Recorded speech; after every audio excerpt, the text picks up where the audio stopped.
Welcome back, everybody. Another day, another civilization video. Let's get straight into this.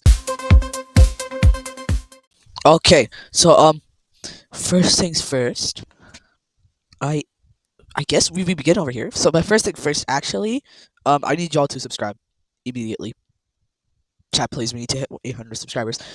Next up, we're actually going to begin over here, where multiple nationalities spring up from Europe and create their own civilizations.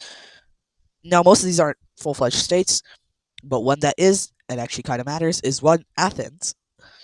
And second, what's the name of the Albanian capital? Uh, uh, uh, 1 minute, I'm googling it. Albanian capital, Tirana. I know I pronounced that wrong. It's fine. Tirana and Athens. I'm never gonna remember that. But the two are new countries. Now Athens immediately conquests into this land, quickly capturing it. While these guys really just want to keep to themselves, but Athens, I know for a fact, is not going to allow that to happen. Why would they? Free land. If you want to keep to yourself, in this world, you also don't really have any allies, which means no one's going to protect you, which means Athens can go ahead and just annihilate these guys. Okay, back over here. The Somalians, they want to capture this land, while the Abyssinians the Abyssinians want to capture this land. Now, both have some conflicting claims in this, mostly these two regions. So, border is drawn over a non-existent river that I don't think exists in real life and I don't think matters. Let me cook. And new thing. Yeah. As you can see, the blue team colony over here is getting closer and closer. If you haven't seen the last video, they think they're on a new continent. As you can see, they're getting closer and closer to discovering they are just on Africa, just a different part of Africa. So, yeah, that's gonna be so painful. You think you just discovered an empty continent that no one else knows about, and you're trying not to make big moves in it because you don't want everyone else to know. And then it turns out that that was like just a that already existed. That's so sad. That's sad. But you know what isn't sad? The colonization of India, because the red team finally hops in on it, setting up a small base right next to the blue team. They're not the only ones that do that though, because the Bengalis now start on their like little hikes, little tour guides, little things. This part of India is basically their Hawaii. So not in real life, just in this world. So eventually, after encountering some blue team troops, they eventually start heading back and start getting kind of worried. But the people here, remember, they wanted to kind of flee away from all these guys. So they quickly just go ahead and say, okay, here's what we're gonna do. If anyone figures out we exist, oof them immediately. Oof them, oof them. We do not want anyone to know that we exist. That's I'm sure that's gonna get them to somewhere. Back over here though, the Chinese thing actually sponsors a tribe called the Qing to create their own nation, and yeah, that I'm sure that's not gonna cause problems for them in the future. Why would it? That name has no relation to what this country is going to do. That was foreshadowing. Meanwhile, another landing is made by the blue team, this time on Madagascar. Once again, not having stretched to both lands, they think this is an infinite strip of land, especially because this coast is basically straight. So, yeah, they're pretty happy. They also discovered these two places are pretty close after some shipwrecks happen from here to there and there to here. And yeah, but the red team finally gets into some African colonization of their own, otherwise known as a small landing on Sicily, which they think is a part of Africa. And well, it's not. That's really all I need to say. It is not a part of Africa. I wish it was. That would have looked so cool. Like we just have a big divide through the Mediterranean, like that, and then we have to build like another Panama Canal. That would be cool. That would actually be cool. Not for global economy, but for the lore chat. Okay. Meanwhile, another country springs up, Carthage. Yeah, a lot of new countries happening this time. Guys, keep watching. This video is going to be very fun for you to watch, I hope. But also please subscribe. Athens again expands. So you can tell they're expansionists. Very, very expansionists. But now they border these guys who close their border to any soldiers but are free, but they don't really care about trade. They're fine with their people doing trade. However, if you let a soldier in, then you will be immediately executed. Meanwhile, this land is claimed by both of these guys. And eventually, Athens is going to colonize or conquest, and they're going to capture that, and these guys are going to capture that. So with this, see now there's about to be a war because Athens no like that, bro. Athens does not like that. Athens is not about to let that slide. So invasion, mostly from Athens. Um, the Ankara. What did I name these guys? The Ottomans? Yeah, sure, the Ottomans. They're like fallen Byzantine, if I'm being honest. They even lost Istanbul. How do you lose Istanbul to a port country like these guys? Crimean Republic, their capital ain't even on Crimea. But yeah, so quickly they reached the outskirts of what the Ottomans call the Ottoman heartland. Anything outside of this is semi-autonomous, but still under Ottoman rule and not treated the same as the Ottoman Empire. But these guys, right? These guys also hop into the war, quickly capturing the capital of the Ottomans and sending them into absolute hell and destruction. Because with the destruction of the capital comes the destruction of the military might and the capitulation of outer Ottoman European territories. So with that, the Ottomans are forced to sign a peace treaty, and Chad, they're not happy with this one. Not only do they lose all of this and now are cut off from exploring Europe. One second. Let me draw this. Not only does that happen, but also not only is their capital now burnt down, it's not even their capital anymore. They lose that territory completely to uh to what's their name? These guys, yeah, whatever their name is, Crimea. They lose it to Crimea, who is now guaranteed every choke point that it had is now under its own territorial control. Actually, they're going to change the peace terms a little bit because, well, I mean, they literally control the capital. They can do whatever they want. They could have just annexed to the entire country here. That wouldn't really make sense. You have small rulers over here ruling from here, and then they rule all of this land. It would at least quadruple their territory, and all the people living there would hate them. So, yeah, with the capture of these lands, not only did the Ottomans lose access to this territory, it's probably going to get destroyed um, by Athens. Meanwhile, the Athens also make a landing over here and now control part of the Italian peninsula, while the red team quickly moves in and colonizes. See, that's the difference. Athens is conquering because Athens is European. The red team is colonizing because they're not European. That's the difference. With the capture of this, uh, now places the two in a very awkward position.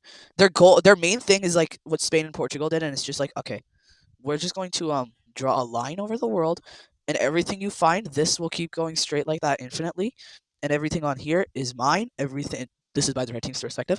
Everything over here is mine. Everything here is yours, Athens. And Athens is like, yeah, sure, because Athens believes there's much more land over here because they're folktale.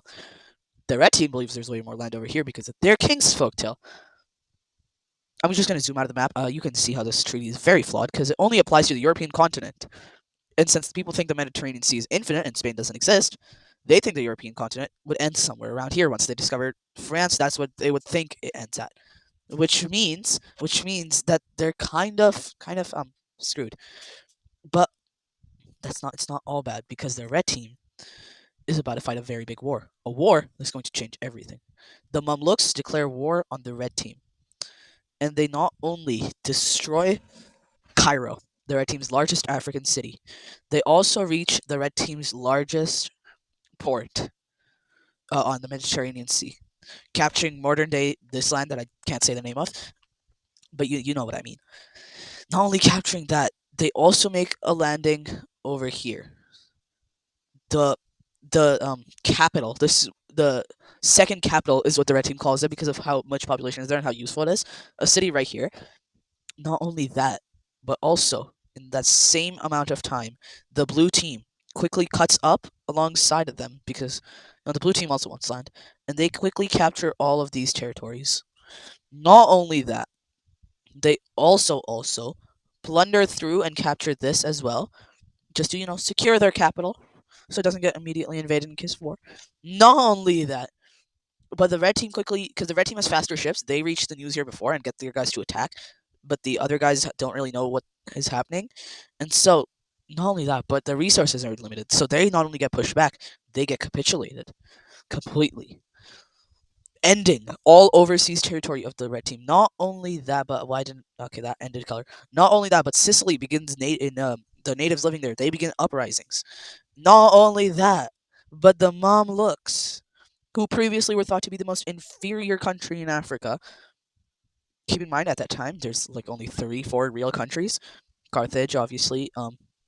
Blue team is in Africa, like in Africa, completely not just like an African country in Africa. Red team's obviously the strongest because they have this little thing which is in Africa, and then they have all this. But yeah. So with that, we have a ceasefire, well, a peace treaty. But not only that, the red team's king is demolished in favor of his brother. Oh, the disrespect! His brother is in charge now, not even him. I accidentally nope nope. That's what the red team would like to happen. The entire world become red on a map, but no, that's not what's gonna happen. So with this, the Mamluks, they are going to capture so much territory. They probably don't even know what just happened. They themselves probably don't know what happened. They were like, really? Really? We were able to do this? Damn, bro. How did we do that? The blue team, obviously, they're going to take a bunch of land from here and from here. So yeah, with these land losses, oh, and I didn't forget about India. They lose that thing. With this amount of land losses, it's absolutely insane. The red team is not like fixed, even though that unpopular king is now gone in favor of his brother, and the most of the world likes him because they're the ones that put him there. The red team views him as a sign of colonization, a sign of colonizing the heartland of the world, which is what they call themselves, the capital of the world. They see him as a sign of that because he's been put there by the two main enemies of the red team, the blue team and the Mamluks. Now here's the problem: they can't really do anything because the people. What are they gonna do? Get the old monarchy back? They hate him too, and so once this brother has a son, that son becomes a target, mostly for people close to that son to convince him to take out the king right now, the current king, and start an uproar. But that's not going to happen. Eventually, the king knows it's inevitable, so he deports him over here to serve in the military front line that's still continuously changing in Persia because he knows he's going to die there. And the Mamluks quickly try to begin to get that child killed by putting bounties on his head. It's a mess. That child is not living, and eventually he is killed. But this comes at the cost of uh the brother. The king is even more hated now for getting his own child killed. That's fine though, because he has a cousin, a distant cousin. Well, he's not a cousin; he's a nephew. But this prince, the son of the old king, which resides in here, and eventually this place declares war, and with the Persian entire region kind of being sick of this new king, and same with Ankara and the overseas territories, which feel like they're going to get abused. Yeah, the rebellion is already starting big, and the brother is quickly loses a lot, especially in Qatar, where he's just completely kind of destroyed, with the north falling to the rebels. Qatar is actually sealed off from the rest of the country, so he can't even command his forces here. So we're actually going to color them a faded version of red, signifying how, or actually just white, gray, I guess, to signify how they don't really even exist anymore. It's just wreckage. Eventually, they're going to get conquered, obviously. Eventually, he's also destroyed in a siege of Qatar, where he is slain. And, well, he's not slain, he's just heavily injured, and also deported to Persia, or to the Mamluks, where he quickly passes away after, kicks the bucket. And now the son of that old king is back, and he quickly brings his father back. Not instating him as king, obviously, but he's back, at least. Then over here, the blue team is finally able to get the loyalists to calm down and, well, fully integrate that thing. They also create up in the north a buffer country thing. Pretty small and powerless, but still a buffer nonetheless. Only really there just to make sure that these Himalayan guys don't attack. Um, what else? Oh yeah, we could create Balochistan, but I don't want to offend my Pakistani viewers, chat. We are not doing that. But we are going to make the Eastern Persian Union, or no, the Indus Basin Union, the Confederacy of the Indus. Yep, not Pakistan, the Confederacy of the Indus. No, but seriously, outside the Lord, they're not actually connected. It's just I need a country to bridge the gap. Now, immediately, this country is in absolute shells because immediately starts getting destroyed by random raids from the Persians because they don't really like this place. They want this. They wanted this land. In their north, it's even worse because a new country we're gonna call Stanistan. It's back, chat. It's back. It's back from the dead. For those OG viewers, it's back from the dead. Stanistan. It's back. Better than ever. Actually, worse than ever. It's so small now, and that color is already in use as well. Um, Now here's the fun part about Stanistan. Because of Stanistan, the entire union thing, the entire like union of okay, how do I the entire the central states, I forgot what the Holy Roman Empire ripoff was called, needs to be expanded because they joined that immediately.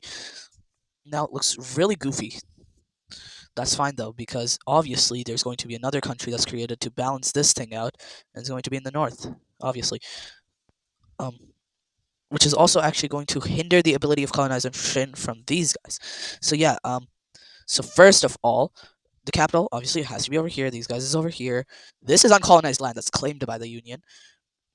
Then I feel like I'm forgetting something. Oh yeah. So this upper state, we're gonna give it another shade of green. That shade looks nice. Not too similar to anything else. There exists now, I guess, and um, these guys, well, obviously this thing is going to get quickly tore down because it's no longer a thing. Notice how this thing just kind of stays away from Iran. Like, notice that, not Iran, Persia, not Iran. Notice how it just kind of like stays away. That's on purpose. These guys really do not want a border because that would mean basically catastrophic world wars. Because every time, inevitably, one of the states go to war with the Persians because the rivalry. Immediately, the rest of the Union is forced to be brought in because if the Union heartland is attacked by an outsider that's not in the Union, the entire Union is forced to go to war. In practice, though, I don't think that's going to happen because the entire Union hates each other. This one was voted in by these two, obviously. They all hate each other. But eventually, Stanistan is going to expand and take over a large majority of this land, while these guys are going to quickly take over a large majority of this land. So all works out in the end. Union looks absolutely awkward, but it works out in the end. That's also going to be the last thing in this video. So if you're hyped for the next video, hit that like button, hit that subscribe button. Hope you guys enjoyed this video. Stanistan is officially the one that's the furthest away from the real capital, which is like somewhere over here. Somewhere like over, I don't know. It's actually based in the largest. The thing says it's based in the most populated the state of the United States things to resonate with as much of the population as possible. So it's in like the biggest urban area, I guess, which is technically now Stanistan's things. But right now it's kind of very outdated, so it's actually still over here. But it doesn't matter because the guy has palaces in the emperor has palaces in every single one of these cities except Stanistan and this one because they're just built. So he can very quickly. So he kind of just lives wherever he wants, if I'm being honest. Then these guys, they're gonna get their capital down near the coastline. Um, Anything else that needs a capital that doesn't have a capital? Carthage. In Carthage, that's where their capital is. The Qing in Qing. That's not a real city. I was joking. Okay, Madagascar. I forgot to clear that. Yeah. So I hope you. What did the what? Okay, there we go. I hope you guys enjoyed this video. Make sure to like and subscribe. And goodbye.